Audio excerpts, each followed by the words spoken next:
Coming to you from our opulent and luxurious 4x8 refurbished room closet at the national headquarters in Indianapolis. With duct tape studio lights and a mic that you barely can hear, we hope to entertain and educate you. This is the Tango Alpha Lima podcast. They call me crazy cause I'm facing all my giants. They try to scare me into thinking I can fight it. They tell me I should never even think of trying. But that's just me, I'm gonna live out in defiance. Hello, and welcome back to the Tango Alpha Lima podcast. I'm your host, Mark Seavey, Special Projects Council of the American Legion, and we're actually not doing it from the closet anymore, so I don't know if we need to change our intro music or what, but anyway, I am joined, as always, by Ashley Garbolja-Maldonado. How are you, Ashley? Hello, trying to figure out what's going on with my hair today. It's just it's just, look at this. For those that are seeing the video, I don't know where this extra long piece of hair came from. Anyway, I am doing quite well. Thank you for asking. Thank you. And Jeff Daly of the Michigan Dailies, currently in Hollywood, California. Jeff, how are you doing today? Trying to figure out what's going on with all this hair. It's just It's everywhere. Oh, wait, that's Ash. I was reading Ashley's script. Sorry. I'm doing well here in California. Hair problems notwithstanding, and I'm still tied for first place in 100 Miles for Hope. What? Yep. So I hope everybody is joining in with that. I did do 3 miles with my kids this weekend, but I couldn't quite figure out how to log it. I was too busy withstanding a deluge of them talking because they talk nonstop until we got like 700 meters from the house. Then they decided they just wanted to quit and sit in the middle of the street. So that was good times, real good times. I wonder where they got that love of talking. It's not from me, I guarantee you that. Jeffrey, what is the shirt Department of California, or what's the shirt? What? It's for Boise State, California. That's what I was going to say. I have that exact same shirt. I didn't know if it was a... And we talked about it because they sent it to me and they mentioned that you would probably notice that straight away and bring it up. Yeah, it is a... California Boise State is something to behold, let me tell you. It is. It is the inmates running the asylum there, boy. And it's kombucha all around. All around. I'm pretty stoked for this year's Virginia Boys State, where my junior counselor will be one Robert Maldonado, most famously the husband of Ashley. So we will have quite the week together. I don't know if we're supposed to be recording that week. Maybe I guess I could do it from Boys State. That'd be kind of fun. All right, well, Ashley. Regardless, you'll have mutual tech support because I'll probably be on the phone with him, and then you'll be there in person with him. Yeah, so it's gonna be great because of Corona, we have to have one boy per room, but they're keeping the city size the same. So we're gonna be spread over 2 floors of a dorm. So Robert gets to handle one entire floor, and it'll be the floor underneath mine, so he can keep an ear out for people walking in the hallway because I will be in bed. It's already really, really long days there. So, all right, without further ado, Ashley, you have our first story today. Absolutely. So I pulled up this story. It's CNN Politics, and it's talking about nearly 40% of Marines have declined the COVID-19 vaccination. So, as stated, this 40%, according to data provided to CNN on this previous week or so, by the service. The first branch to disclose service-wide numbers on acceptance and those that have declined the vaccination. So approximately 75,500 Marines have received vaccines, including fully vaccinated and partially vaccinated servicemen and women. So that's about 48,000 Marines that have chosen not to receive vaccines. So I think decline rate is roughly about 38.9%. So the highest rate at 57%, according to another set of data that was provided to the article, was actually took place at Camp Lejeune, North Carolina, one of the most predominant Marine Corps bases. So of the 26,400 Marines that have been offered the vaccination, 15,100 have chosen not to receive them, and that number includes both the 2nd Marine Expeditionary Forces, and Marine Corps installation East Camp Lejeune. So there's still troops that, have yet to be offered and have, got in line, if you will, or have accepted or declined. So there's still some folks out there. So this, may or may not go up or down. But right now, the overall average that I'm aware of, and based on some of the data in the article, was at 66% of folks across the different branches. So the Marines were only, 60, I think it was like 61 mark? Something like that. And I did see another article that said that the Coast Guard was at like 75%, which was... That's correct, yeah. They've got, Guard, I think, like the highest over... Yeah, I mean, I would think the Coast Guard is probably the most, accessible in terms of being out among the populace. But, yeah. I don't know. 61%, 61.1%. So it's not far off from the military estimate of 2/3, which is about that 66% for the other branches. So what do y'all think? Come on, Jeffrey. Oh, it's like burning inside of you, Jeff. It is burning inside please. me. I'm burning on two ends of the stick, and it's not because I'm working hard all night. It's because I'm annoyed across the spectrum. First of all, these Marines who did this math, because I know it wasn't a Marine, because there's no way that we came up with percentages and whatever.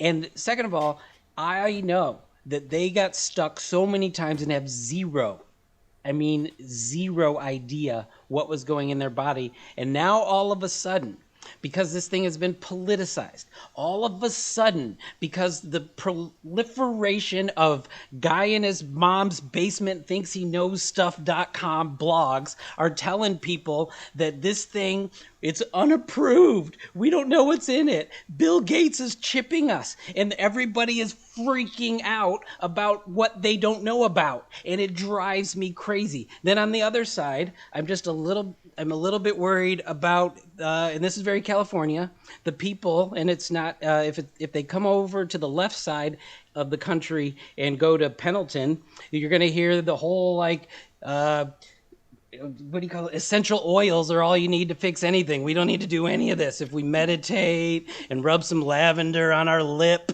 and drink some of super producer Holly's kombucha, we don't need any of that stuff. And the only thing they'll come together on is they all think Bill Gates is chipping them. And I think it's ridiculous, to be honest with you. I really do. And please send the hate mail. Don't care, can't care. I'm vaccinated. Cough on it if you want to. I'm good to go. And it's... I just wish that people would stop politicizing things and making it bigger than it really is. And you're probably sorry that you asked me to speak, but gosh darn it all, I had to just erupt. I think you raise a lot of good points. I got to defend the Marines on this one. Now, I am vaccinated, and I'm not worried about all the conspiracy theories or anything else. But we haven't made it mandatory for them yet. And there's a long-standing tradition that you never volunteer for anything in the military. And as long as you're taking this, you're volunteering. That's the first part. The second part is, I don't know what the actual thing is. If you said you get the shot and you get the next 3 days off, that's one thing. But if you've got, if you're going out to the field and they're telling you the day before, oh, you can get vaccinated, I wouldn't take it either, because I felt like I had been beaten with hammers after I got shot number 2. And if someone had told me I was going to the field the next day, I would have gone AWOL. I just wouldn't have done it. And ultimately, I remember in Afghanistan, there were times where it was like, I'm not taking this malaria pill anymore. It's giving me crazy dreams. And if you get malaria, they pull you out of the field and put you in the hospital. And I remember thinking at the time, wow, that sounds awesome. I will get a bed and fresh sheets. I don't hate it. It's not mandatory. Until they make it mandatory, I don't think it's that big an issue. But, it would be a bridge too far for me, I think, to just voluntarily take this unless I knew that I had some downtime. Because I went into it knowing I was going to get sick from the vaccinations. And I didn't get as sick as other people, but I did have some issues. And I know other people have had issues running a fever and everything. Nothing major, I mean, your point is pretty well. I mean, the thing about the chips and how the vaccine will turn you gay. I mean, like, you know, I've been watching nothing but Johnny Weir videos for days now, and I'll tell you. Pause. That was Now, actually you started, something I saw. That was hold on, something you started I actually the show saw online. You started the show wanting to change our script about you being in a closet, and now you're referencing the vaccine turning people gay. Now I'm telling you, that and you is didn't, one and of the you didn't follow it up with, and there's nothing wrong with that. Have we learned nothing from Seinfeld? I don't know that we have to say that anymore. There is nothing wrong with it. It's a very Costanza. Thank you, Costanza. You know, So you Marines, make a good point.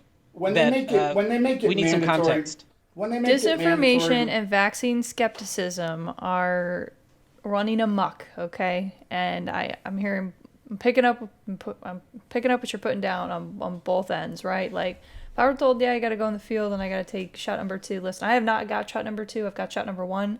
So I will provide the women experience on that, because, like, for any of the ladies out there who, you know, have a spouse or a partner that is like a big baby when they get sick, like, I don't know, like, Robert used to say this stuff to me. I'm trying to figure it out. So I'll provide in letting you guys know, like, you know, I don't know. I'm just saying, like, if I'm going to go out in the field, or if I'm going to, you know. Well, that I agree with that. I don't know. That whole I do example, agree like, kind of with- twists my brain a little bit. Like, but I respect what you're saying.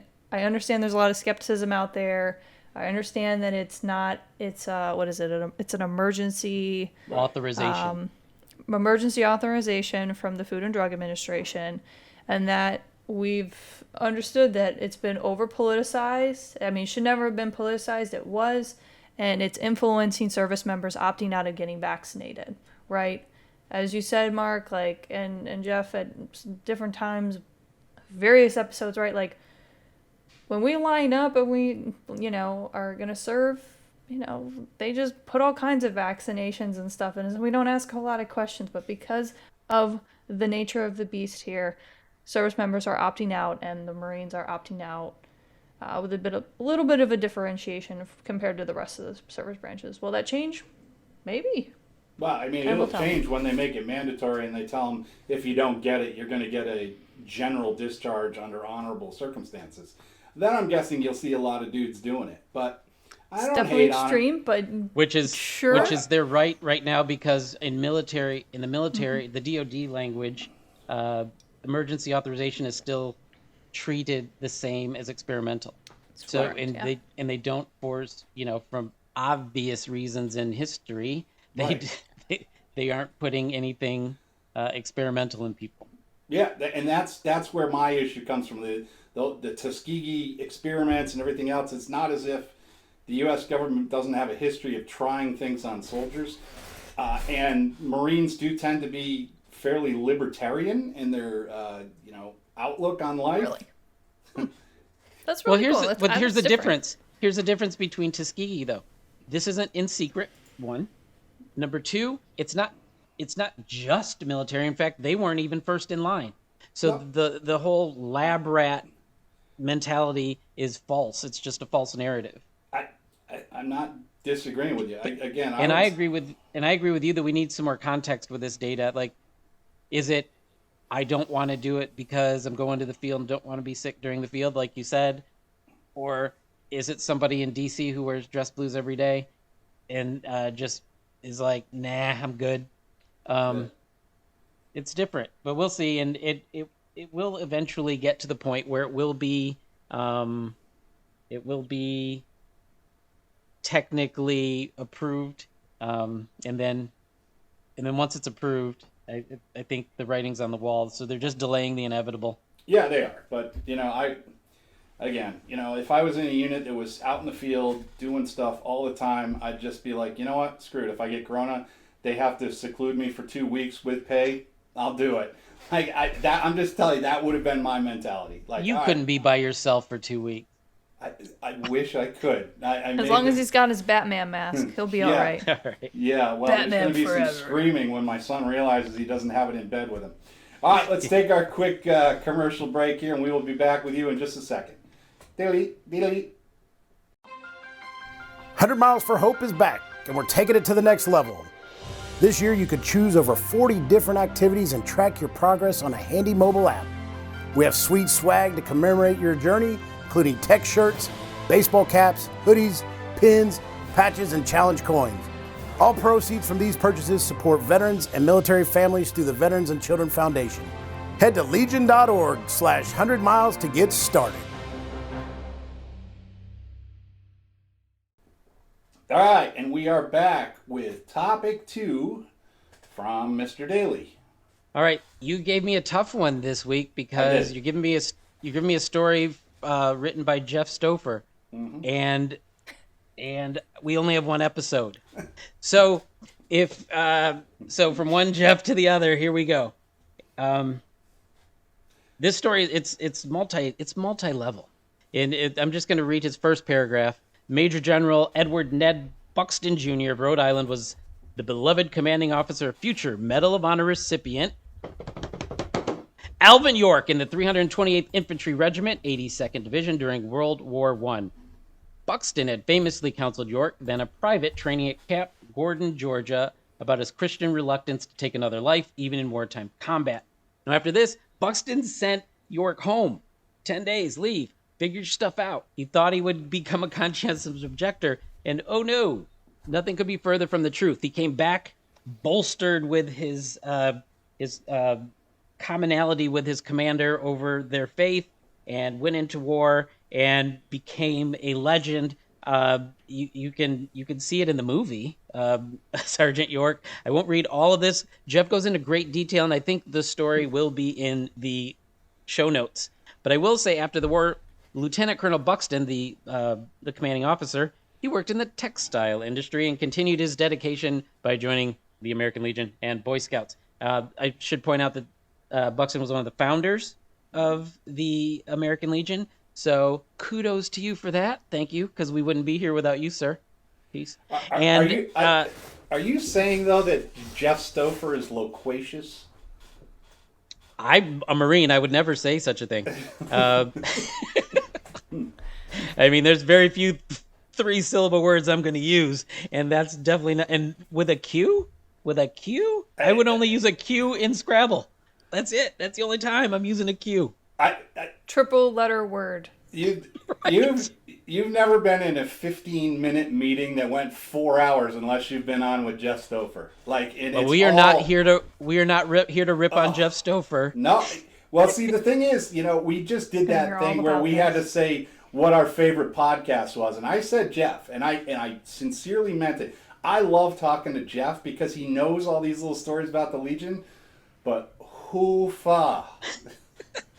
Let's get back to Colonel. What a unique sound. Let's get back to Lieutenant Colonel Buxton. So Lieutenant Colonel Buxton helped founded the thing, and then he was in the American Legion and he helped with the Boy Scouts and did all the things. And he went into the reserves and he made it all the way to Colonel, I believe. And then he hung it up in 1932. He's like, I'm done putting in my boots. Now, after Colonel William Donovan, he was also an American Legion founder. He was appointed in 1941 by President Franklin D. Roosevelt to lead the agency that would become the OSS. The OSS? Yes, the Office of Strategic Services, which eventually became CIA. The CIA. The CIA. So the most important part of this story is that this guy who started out I guess mentoring a Medal of Honor recipient, went on to do some big things, and I mean he was accused of being a spy before he was a spy. He got brought up on charges in several foreign countries, and none of them ever stuck. He was a war correspondent. He was made for this job. Yeah. And I know Mark knows everything about him, so I'm gonna start with Ashley so that you might have something to say. Or Deep breaths.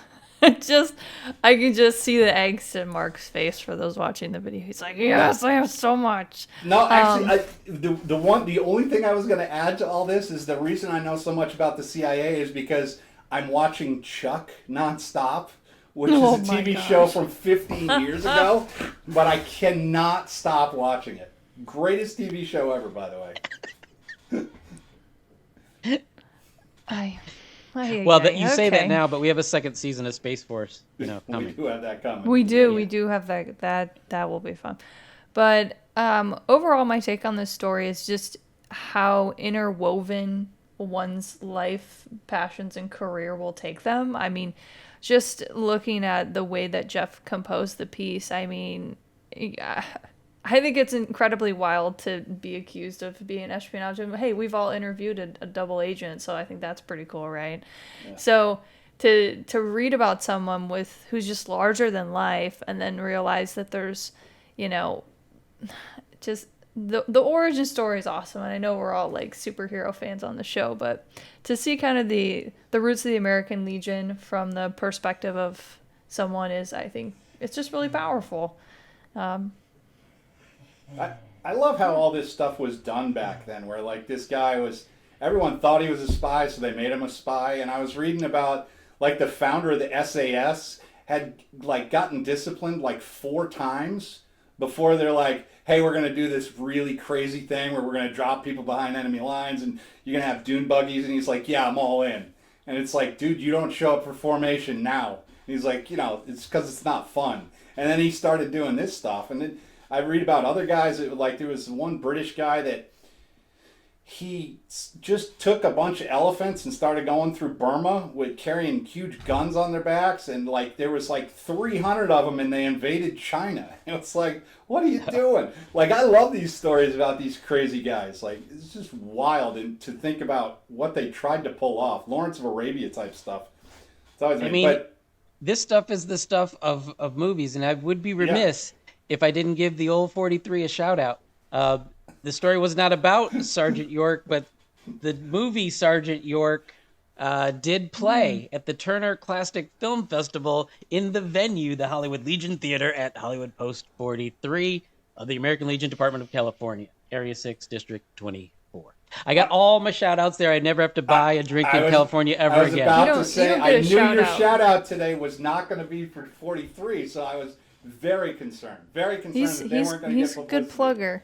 He's a good plugger. I will say, if I could plug really quick, so another part of the story that I thought was really cool, and I thought was really progressive overall, was that Donovan Buxton believed that the best way into the mind of the enemy was to harness the minds, talents, and experience of every kind of American, according to his grandson, who wrote his biography in 2006. And that meant that they were hiring women as well as ethnic minorities, and they were really they were hiring thousands of women to work in as many types of jobs you could think of. Buxton and the OSS and other war-related positions offered the first relief from any discrimination that at that time in society was pretty rampant, right? And it really set the stage for future progression. So I think that's really cool too. I just wanted to plug that in there. Yeah. Which is cool because if you think about it, they founded the American Legion. So you want to talk about where our roots are, where the depths of our character were birthed, I think we're in pretty good position. Yeah. All right, we'll move on to topic 3 here. And this one cracks me up because it goes right to the heart of all my prejudices, which are, I don't really like officers. And this story cracked me up so much because it's just beautiful. But it's from, I don't even know who actually did this article. Was it Stars and Stripes? And it's titled, Navy Punishes Author of Letter That Disparaged Enlisted Soldiers at Base in Japan. And basically a Navy officer penned a letter referring to his enlisted namers as deviants and perverts. The Yokosuka Naval Hospital determined that Lieutenant Nathaniel Allison wrote the letter in which he complained of being forced to live with his family in a building for enlisted families, said Task and Purpose. And here's the quote: officers are much more respectable, and these types of deviant activities are incredibly rare compared to deviant activities of enlisted being commonplace. This enlisted housing will increase the risk to my family and mentally cause my family and I to be worried and unhappy due to safety. Now, what a spoiled brat. Before this even came out, the first thing I saw was this guy had sent out a text message, and I'm going to have to edit it slightly, but he said, the enlisted housing I'm currently in is beyond substandard. I just saw a petty officer drink 2 Four Locos and scream, even my redacted has abs. Which, there is nothing funnier than that. Like, I don't care who you are. Like, to see a petty officer saying, even my male genitalia has abs, is hilarious. And the fact that this guy is complaining about these deviants and perverts, I think that reflects well on our enlisted brethren in the Navy, in the Marine, everywhere else. Bless you guys for being deviants and perverts. I love you for it. I cannot tell you how much I approve of this. Now, I will say that I was being somewhat facetious about my prejudice against officers, because the last time I went to Afghanistan, I went with a unit that was basically all officers, and I was in a B hut with an IG, a JAG officer, the medical guy, a comptroller, and the chaplain. And before I went, I was like, this is gonna suck. I'm here to tell you, there is no difference between the way that 04s, majors in the Army talk, and your average E5. The discussions were exactly the same. And I will shout out to the 3rd Sustainment Command, because they also are deviants and perverts, and they're officers, so they're getting paid more, which means I guess they can be even more deviant and more perverted. But shout out to those guys, because they were awesome. But Jeff, I mean, this reflects great on us, right? Oh my God, I love this story on many, many, many levels. One, did the man not really know he was joining the Navy? I mean, I've heard so many disgusting things from sailors of all ranks. Number 2, don't the men reflect leadership? This man needs to take a good look in the mirror. Number 3, I have some new gym goals. I need my beep to get some abs. That's it. That's all I'm saying. I'm just saying, I don't know what you got to do to make that happen, but you need abs everywhere, I apparently. think a lot of curls. I'm not really sure. But...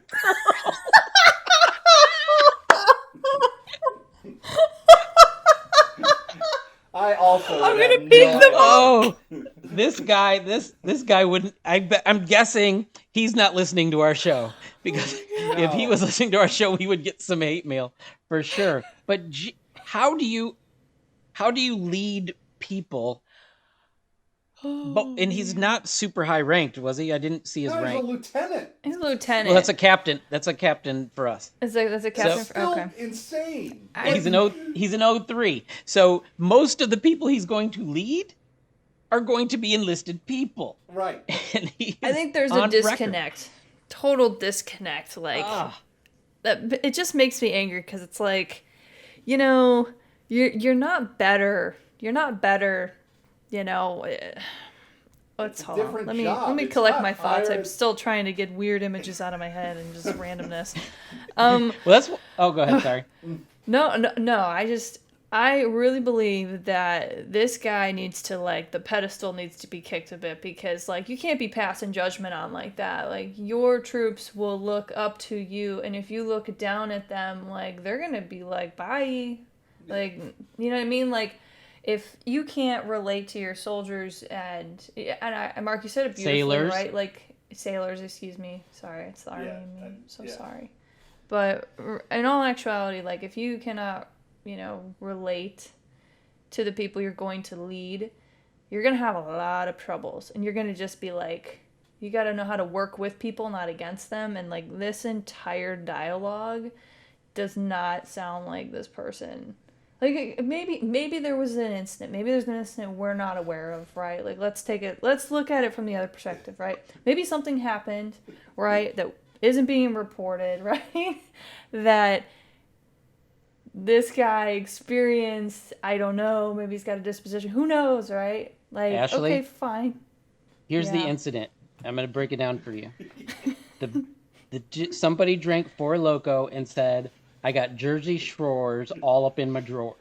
Yeah. And that's the incident that happened. Right. That's the sole incident? Okay, But I mean, all right. Who, like, I'm trying to wrap my head around an officer sees this mayhem going on, and his first thing is, I've got to tweet this. I What have to happened write a letter. What happened to on the spot corrections? Like, dude, if you're in charge, then take charge of it. Say, dude, Yeah. sober up, or write them up, or something. Sober up, spot correction, make an example, pull them aside. There are plenty of tactics that can be used. But if your first thing is to go, hold on, let me go get my quill. Yeah, And I'm going exactly. I'm going to pen a letter about my disappointment, the disenfranchisement of Stop this organization. officer hate. That's all I'm going to say. That's our new hashtag. If one of my There we go. infantry officers came in front of us and said, "You guys are a bunch of deviants and perverts," we would be like, "Thank you, sir. Thank you. We appreciate. Thank you for noticing all the hard It's just work we I don't put know. into this."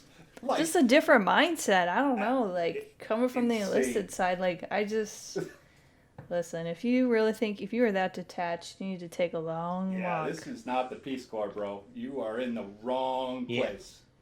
Got it. So, all right, let's take our second ad break while Jeff figures out how to get abs.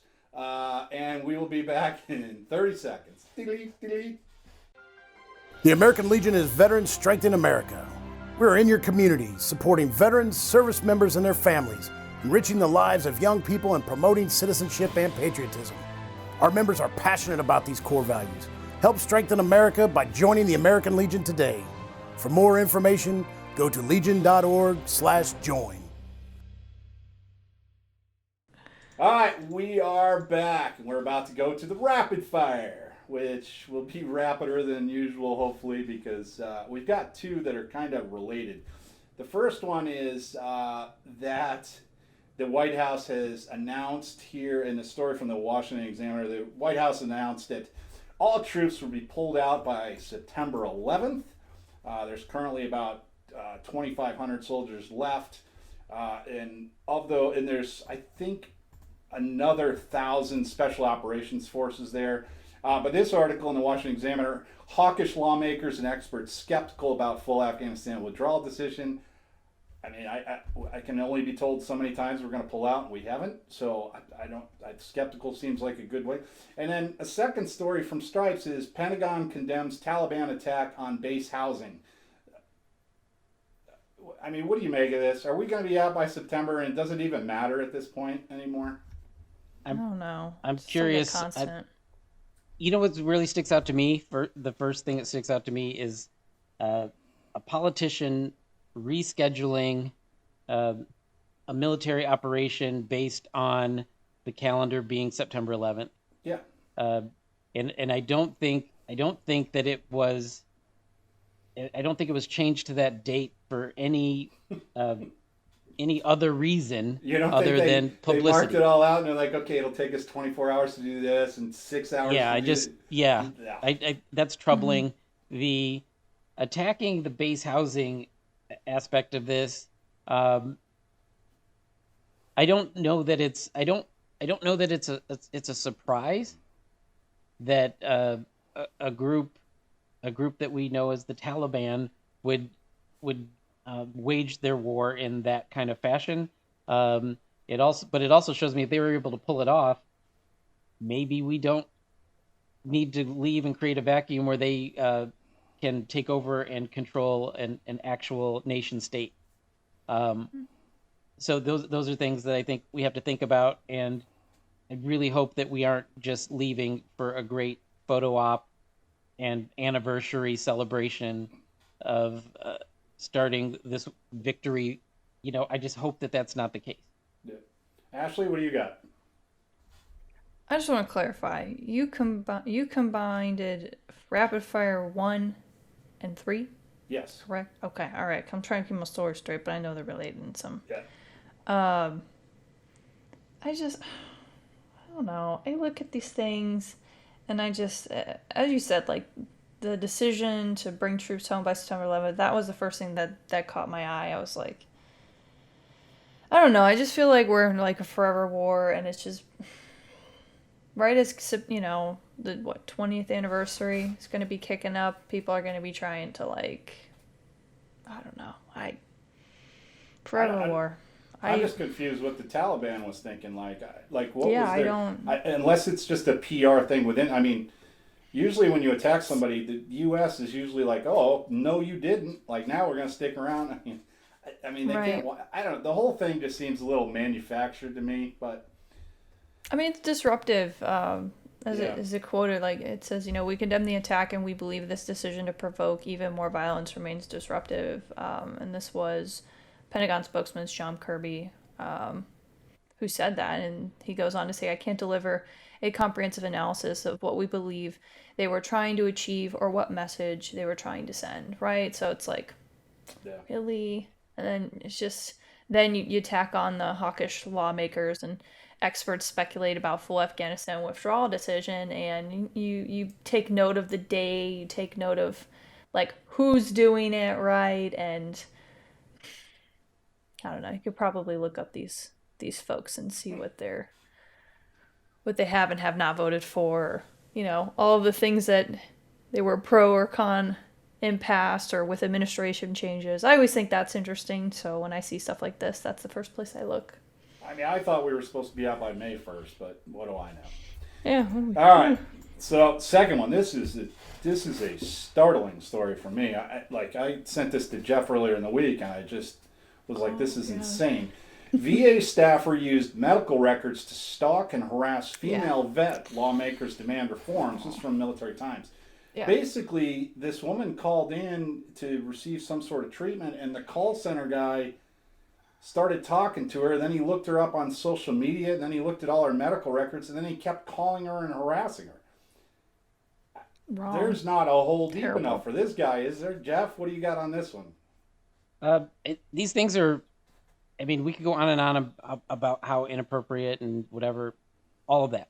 But the thing is that stuff is obvious, and I don't want to harp on that. The thing that always startles me is things like, "Oh, we have to make new policies now."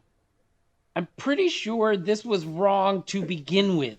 Like, all you have to do is string this loser up for all to see, and people will understand these rules that we already have in place mean something. Yeah. Don't be a friggin' creeper ever, and for sure, don't use government resources to be a friggin' creeper. Like, that's it. That's all I have to say. Well said. Well said. Disappointing, and yeah, this guy just needs to be made an example of. It's unacceptable. I agree with your one point, though, Jeff. Like, let's not make new policies. This already violated 15 policies. There's really no need Yeah. to make up a super special rule that we're going to name after this guy. Just nail his carcass to the wall and leave it there until it decays. This as a warning to others. Wow, All right, Jeff, so we'll Game end of on a Thrones of happy you. note. We'll end on a happy note here, Jeff. Space Force Field Command to be located at LA Military Base. Jeff, how soon will you be enlisting, or are you going to work as a civilian over at Space Force? No, I'm going to tell you this, though. I Uh-huh. go to that base. That's the closest base that I could go to the exchange and such like that. And I already peeped their little shoulder patches looking for Space Force, because I'm in a post of 1,300 or closer to 1,400 now, and we don't have a single person in Space Force, and I'm gonna recruit one.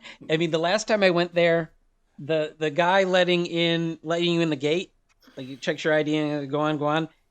He didn't just have it on his patch; he had it on his chest. It had like name on one side, Space Force, and he was a captain, and my first thought was, what did he do that he has to stand here and check IDs and let people in the gate? But my second thought was, he's in Space Force, I should recruit him, but there's people waiting, and He's a captain in the Space Force, and he's doing the entry control point.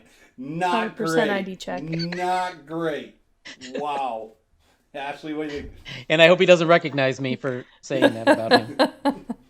Oh, when I saw this, I was like, I guess I might have to come out to LA now. So, Hey, You that's know, there's Jeff, there's Post 43, there's all the sights and grandeur, and now we have the Space Force I think Command. more importantly, that's a huge BAH. That's got to be. Yeah, it's gonna be huge. Yeah, you're gonna be. I mean, I'm in making DC. I know what ducats. the BHA is out here, but dang, Yeah. okay. Woo! Yeah, yeah, would be nice. All right, all right. All right, we are. We're gonna go to PCS moved to shout-outs. LA. We're gonna go to shout outs, and today the only one I think we have is Jeff. So go. It Jeff. is, and this one's super cool. But it's not that I'm ignoring you people or treating you as if I'm an officer and you're an enlisted housing being deviant perverts. But my information is over here on this screen. Okay. This is out of Sparta, Wisconsin, Post 100. They do this big, massive ceremony to honor members or legionnaires who have passed, right? So they do, and this year, because of the pandemic, I have to do 2 years worth. And I mean, they make it a really big deal. There's all these plaques on the table that I assume go to families, and the news picked up on this. And I'm just going to say, Sparta Post 100, you're 100% awesome for doing this. And I thank you for honoring the service of those who are going on to what we in the American Legion call post everlasting. And this is a great idea that I hope kind of catches on, that we don't just read their names on Memorial Day, which is, admittedly, that's what we do. And I love this whole idea because it's one of the things that should be really important, is honoring the past or preserving the past, making the present and preparing for the future. Those are the kinds of things that we need to get involved with, not just symbolically, but they are actually out there doing it. Sparta Post in Wisconsin, I honor you with your accent, and I say that you're 100% awesome. I Terrible love it. Wisconsin accent. Yes, it was very bad. You know, I said I didn't have a shout out, but I would like to give a shout out to that petty officer who has abs on his redacted. That is the one story I've read all week that has had me giggling nonstop. Just such a spectacular. The story had it all. It's drunken NCOs, completely out of touch lieutenant, just awesome. All right, folks, don't forget to subscribe to the Tango Alpha Lima podcast on YouTube, Apple Podcasts, Spotify, or wherever you find a podcast. While you're there, don't forget to rate us. 5 stars. 5 stars. And leave a review, maybe a really thoughtful note. We will read it on a future episode. Look, super producer Holly is editing on the fly here. You can also send us feedback, love notes, death notes, whatever you want. Tango Alpha Lima at legion.org. I will give you a challenge. What is the funniest thing you've ever heard, much like this NCO's comments? And don't worry about making it safe for the air, because it'll just be us reading it. But we will get a good chuckle out of it, because there is nothing funnier than a classic line like that one. So, all right, guys, don't be stingy. Share us with all your friends, and we will see you next week. Bye. Don't forget to do crunches and leg lifts. Bye.